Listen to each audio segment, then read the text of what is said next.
नमस्कार। अनब्रेकिंग के इस वीडियो में आपका स्वागत है। मैं हूं राजेंद्र तिवारी।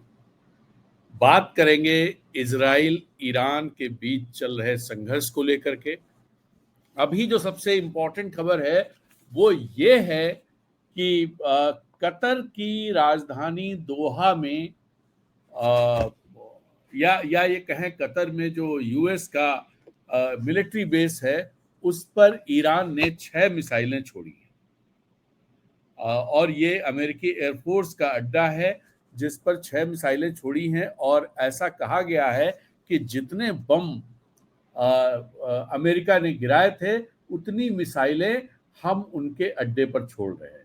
हालांकि ये भी कहा गया कि ये जो अल उदैद एयरफोर्स का अड्डा है, एयरफोर्स अड्डा है जो ये इसके बारे में जो इस पर अटैक किया है ईरान ने, इसके बारे में ये कहा गया है कि उन्होंने पहले अमेरिका को इसकी जानकारी दे दी थी और अल उदैद में वहां पर कोई भी अमेरिकी सैनिक मौजूद नहीं था, इसलिए कोई नुकसान नहीं हुआ है और कतर को भी इसकी जानकारी उन्होंने दे दी थी। हालांकि कतर ने इसकी घोर निंदा की है और ये दरअसल ये जो अड्डा अमेरिकी अड्डा है सबसे बड़ा मध्य पूर्व मिडिल ईस्ट का अड्डा माना जाता है जिसमें 10,000 सैनिक होते हैं, लेकिन उन सैनिकों को हटा लिया गया था, ऐसा सोर्सेज का कहना है।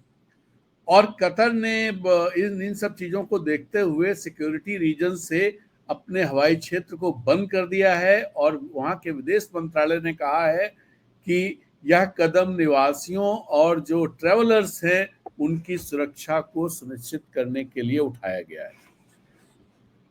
और इसके अलावा जो इम्पोर्टेंट बात ये है कि जो ये अटैक हुआ है इसको लेकर के जो कहा जा रहा है कि कतर और अमेरिका को इसके बारे में ईरान ने बता दिया था।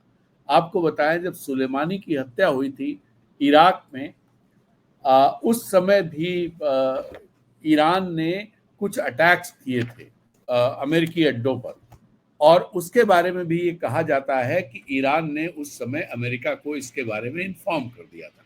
दरअसल ये चीजें ऐसी होती हैं जो अपनी जनता को दिखाने के लिए एक स्टैंड अपना दिखाने के लिए कि भाई उन्होंने अमेरिका को बताने का मतलब ये हुआ या कतर को बताने का मतलब ये हुआ कि ये हमें करना पड़ रहा है चूंकि आपने ये सब किया है।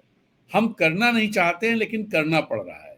और इसका एक अर्थ ये भी निकाला जा रहा है कि ईरान अब डी एस्केलेट करने की तरफ जा रहा है और वो और ज्यादा एस्केलेशन की तरफ शायद ना जाए। इस एक और इम्पॉर्टेंट खबर है जो इसके साथ जुड़ती है वो है यूनाइटेड नेशन सिक्योरिटी काउंसिल की। यूनाइटेड नेशन सिक्योरिटी काउंसिल में चाइना, रूस और पाकिस्तान ये लोग एक प्रस्ताव लेकर के आए हैं जिसमें अनकंडीशनल सीज फायर की बात कही गई है। अब इस प्रस्ताव को पारित होने के लिए सिर्फ इतना चाहिए, इस पे वोटिंग होनी है, अभी वोटिंग हुई नहीं है, सिर्फ इतना चाहिए कि जो 5 परमानेंट मेंबर्स हैं उनमें से कोई वीटो नहीं करे और जो टोटल 15 मेंबर्स हैं उनमें से कम 9 लोग मतदान करें और इसके पक्ष में मतदान करें। अगर ऐसा हो जाता है तो फिर यूएन सिक्योरिटी काउंसिल के द्वारा कोऑर्डिनेटेड अनकंडीशनल सीज फायर की स्थिति बन जाएगी। तो अब देखना है कि जब इस पर वोटिंग होगी अगले 24 घंटे 48 घंटे के अंदर वो चीजें हो जानी है, देखना है कि उस पर क्या होता है। तो इधर ईरान के विदेश मंत्री रूस में थे और रूस में जो उनकी बैठक वहां के विदेश मंत्री के साथ हुई, बातचीत हुई, पुतिन के साथ बातचीत हुई जो रूस के राष्ट्रपति हैं, उसके बाद रूसी उप विदेश मंत्री सर्गेई रयाबकोव ने बताया है कि ये कहा है कि ईरान को आत्मरक्षा का पूरा अधिकार है और मॉस्को और तेहरान के बीच की जो स्ट्रेटेजिक एग्रीमेंट है, स्ट्रेटेजिक जो रिलेशनशिप है वो अटूट है, उसमें कहीं कोई शको शुबह किसी को नहीं होनी चाहिए। और जब ये भी पूछा गया, जर्नलिस्ट ने ये पूछा क्या ईरान ने रूस से सैन्य सहायता मांगी है इस मौके पर, तो उन्होंने कहा कि मॉस्को ईरान के साथ कई क्षेत्रों में, मतलब तेहरान के साथ, वहाँ की सरकार के साथ कई चीज़ों में सहयोग कर रहा है, और इससे ज़्यादा कोऑपरेशन या मदद की जानकारी देना इस समय बहुत ही गैर जिम्मेदाराना होगा। तो उन्होंने इससे ज़्यादा कुछ कहने से इनकार किया। उधर ईरान के विदेश मंत्री ने कहा है, ये अरागची, अब्बास अरागची हैं, इन्होंने कहा है रूसी राष्ट्रपति पुतिन के साथ उनकी बहुत अच्छी बैठक हुई है और मध्य पूर्व की घटनाओं पर बहुत विस्तार से उन दोनों नेताओं ने चर्चा की है, और पुतिन ने और अरागची दोनों ने इस पूरे मामले को एक शांतिपूर्ण समाधान की तरफ ले जाने के तरीकों पर विचार विमर्श किया है, और ये बात सामने आई है कि वो इसको इसी तरह से इसका हल निकाला जा सकता है। एक बड़ी बात, कल बहुत तरह की अफवाहें उड़ रही थी, कल रात भर ये उड़ता रहा कि हॉर्मुज जो स्ट्रेट है उसको ईरान ने बंद करने का फैसला कर लिया है। हालांकि वहाँ की संसद ने उसे पारित किया था, लेकिन जो सुप्रीम काउंसिल है उसे फैसला लेना है, उसने अब तक कोई फैसला नहीं किया है। इसको जो है, एक और खास बात कि इस चैनल को बंद करने का जो दिक्कत होनी है वो ये है, करीब 40% दुनिया को जो तेल सप्लाई होता है 35 से 40% इस स्टेट से निकल के जाता है, और हरमुज वो जगह है 43 किलोमीटर चौड़ा जो जल डमरू मध्य है, जहां समुद्र सिर्फ 43 किलोमीटर चौड़ा है, और वहां 2 स्ट्रीम्स जहाजों की निकलती हैं, 2 रास्ते हैं, और ये भी कहा जा रहा है कि जो ईरान को रूस ने जो माइंस होती हैं, जैसे लैंड माइंस लगती हैं सीमा पर जमीन के अंदर, वैसे ही सी माइंस भी होती हैं। तो वो जब सी में, तलहटी में वो माइंस लगा दी जाती हैं, जब ऊपर से जहाज निकलते हैं, और जब जिस माइन को एक्टिवेट करना होता है तो वो माइन एक्टिवेट होती है, और वो रॉकेट निकलता है और उस जहाज को वो अटैक कर देता है। तो ये आशंकाएं भी जताई जा रही थी कि रूस ने ईरान को सी माइंस दे रखी हैं, जिन माइंस को बिछाने का काम ईरान कर सकता है हरमुज, जो स्टेट ऑफ हरमुज में। लेकिन ये मामला बड़ा पेचीदा इसलिए हो जाता है क्योंकि जिस तरह से लैंडमाइंस को हटाना कठिन होता है, दुष्कर होता है, उसमें लोगों की जानें चली जाती हैं हटाने में ही, उससे कहीं ज्यादा दुष्कर होता है माइंस को हटाना। और सी माइंस को लगाने के लिए भी आपको समय चाहिए और वो मौका भी चाहिए।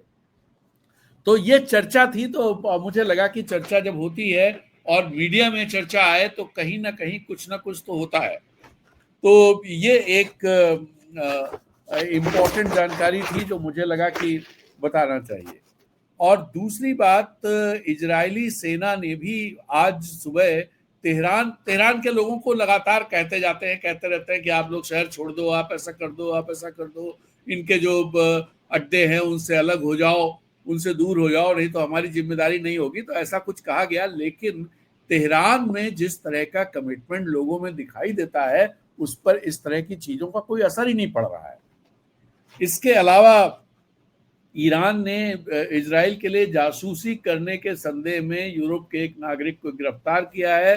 11वें दिन भी लड़ाई जारी रही और जासूस को जो गिरफ्तार किया गया है वो एक यूरोपीय देश का नागरिक है। इससे ज्यादा उन्होंने कोई जानकारी ईरान की सरकार ने नहीं दी है। अब नाटो के महासचिव मार्क रट्टे ने कहा है कि ईरान को परमाणु हथियार विकसित नहीं करना चाहिए। और द हेग में नाटो का दो दिन की समिट थी जिसमें उन्होंने कहा सहयोगियों ने बार बार ईरान से अप्रसार संधि के तहत अपने दायित्वों को पूरा करने का आग्रह किया है, एनपीटी। तो अब nuclear proliferation treaty, non proliferation treaty, तो नॉन प्रोलिफरेशन ट्रीटी का जो है वो इन्होंने कहा, लेकिन बात यह है कि ईरान तो लगातार इसको वो कर रहा है, ईरान ने कहीं उसे फ्लाउट किया ही नहीं है, उसके बाद ये चीजें हो रही। खैर एनीवे, एक और थोड़ा खलबली मच गई थी कि जो होर्मुज है, होर्मुज में 3 खाली तेल और रासायनिक उसके जहाज, उन जहाजों ने रूट बदल लिया, और जो रूट बदल लिया उससे ये थोड़ा एक एक ऐसी स्थिति बन गई। क्या वजह है कि उन्होंने रूट बदल लिया है, मतलब वापस हो ली है वो। और एक जहाज उसमें से यूएई के तट के पास, फजूरा के पास वो रुका है, और कोहजान मारू ओमान की खाड़ी में नौकायन कर रहा था, मतलब एक दूसरा जहाज। और मरीन ट्रैफिक प्लेटफॉर्म पर डेटा के अनुसार ये जानकारी मिली है।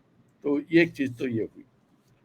अब जो बड़ी इम्पोर्टेंट बात ये है कि जो अमेरिकी बमबारी जो ईरान के परमाणु ठिकानों पर हुई, उसको लेकर के जो तमाम बातें कही जा रही हैं कि उनको पूरी तरह से नष्ट कर दिया गया है, और मतलब कुछ बचा ही नहीं है। ईरान अब न्यूक्लियर में कुछ कर ही नहीं सकता, न्यूक्लियर बम बनाने या उस तरफ कुछ भी नहीं कर सकता है। लेकिन इसको लेकर के थोड़ा संदेह हर जगह है, और अमेरिका ने भी अपने बयान में थोड़ा सा सुधार किया है। तो ये एक आज की अपडेट है।